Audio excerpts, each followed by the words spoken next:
I was kidding! Okay.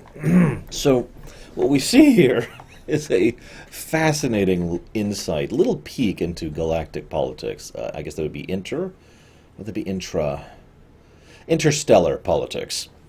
The implication being that nobody's unified at all. It's just dozens, if not hundreds, of different little forces, all constantly jockeying for position.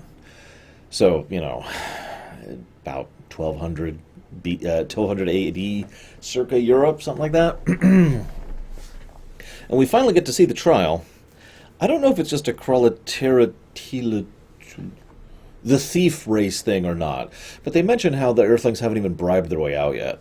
I like to think that's normal policy, that the interstellar court normally operates by, we bring you to charge, and you now have to pay your way out, and the Earthlings haven't because they're trying to prove their innocence, so... Ahem. There's a lot of implications there, let me just say. So the Lanterns know about the Reach. What a shock. And manage to force them down. Okay, that does kind of help to explain why the Reach isn't, at a separate level of power than they are. Because they sent off all the Scarabs a millennia ago as infiltrators directly because of the Guardian Treaty, because they can no longer just conquer wantonly. Okay, you did it, show. You managed to come up with an explanation with it, so congrats. I do like how the Reach has actually formally, galactically, claimed Earth now under the Guardian Treaty. Nice touch. And of course, they're afraid of Mongol. And they should be. He's Mongol. The fact that he's only in this one episode actually kind of bothers me. I really hope we see more of him in the future, because he's Mongol. Like, he's not the biggest tier, but, I mean, he's up there. Also, Keith David is awesome. I'm just, look, he's an awesome voice actor, and he's a good pick for Mongol. What do you want from me? So yeah, Mongol and War World. That's pretty high tier. It is nice to see the show getting back to its roots with the idea of, the big, obvious people with the big symbols and targets on their chest doing the big, obvious work, while the infiltrators, the team we're following, Young Justice Team, are the ones infiltrating and trying to cut off the problem at the source. We actually saw this with the Injustice League as well back in Season 1, so it's a good thing, and I like the dynamic. I like it. I like Mongol's comment. You would thank me for putting you out of your collective misery. I think we've seen a little tidbit of that anyways in Impulse's shots of the future, but yeah, we kind of get the implication of just how bad things get for any world that invites the Reach in. We also see now why the Scarabs are so important to the Reach's plans, because they have to be invited in order to actually claim a planet properly.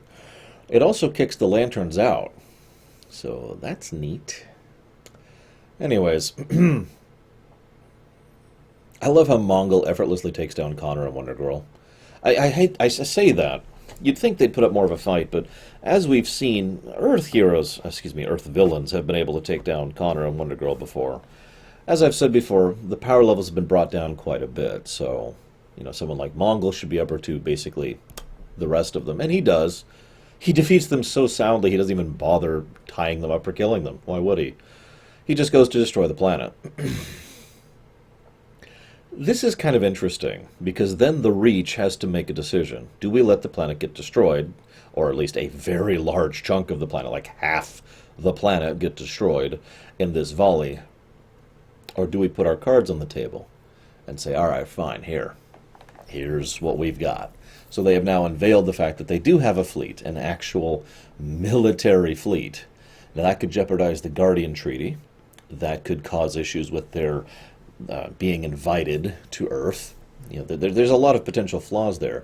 It is a hell of a gamble and a hell of a risk, but the carrot they might be getting in consequence here, well, let's just say that it might be worth it, because, and I called this very early, the moment they mentioned that there's the control crystal, I was like, okay, yeah, the Reach wants the control crystal. Why wouldn't they? War World is worth the loss of 2/3 of a fleet, and possibly Earth. In fact, War World would probably be worth the loss of an entire fleet, because it's War World. I'm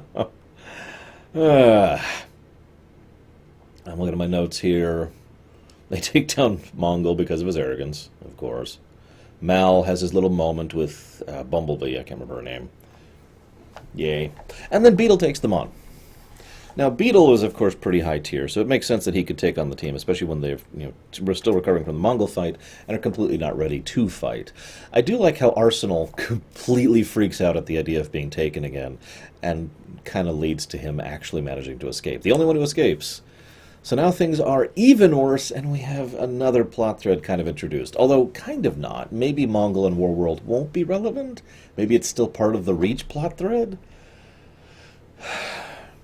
I guess we'll see how these plot threads start to come together next time. Because, I mean, you gotta figure these plot threads have got to start recombining at some point. We've already seen a few plot threads collide. So I guess we'll see what the Light has to do with this. Because you can't tell me the Light didn't send War World here on purpose. So what's their plan here?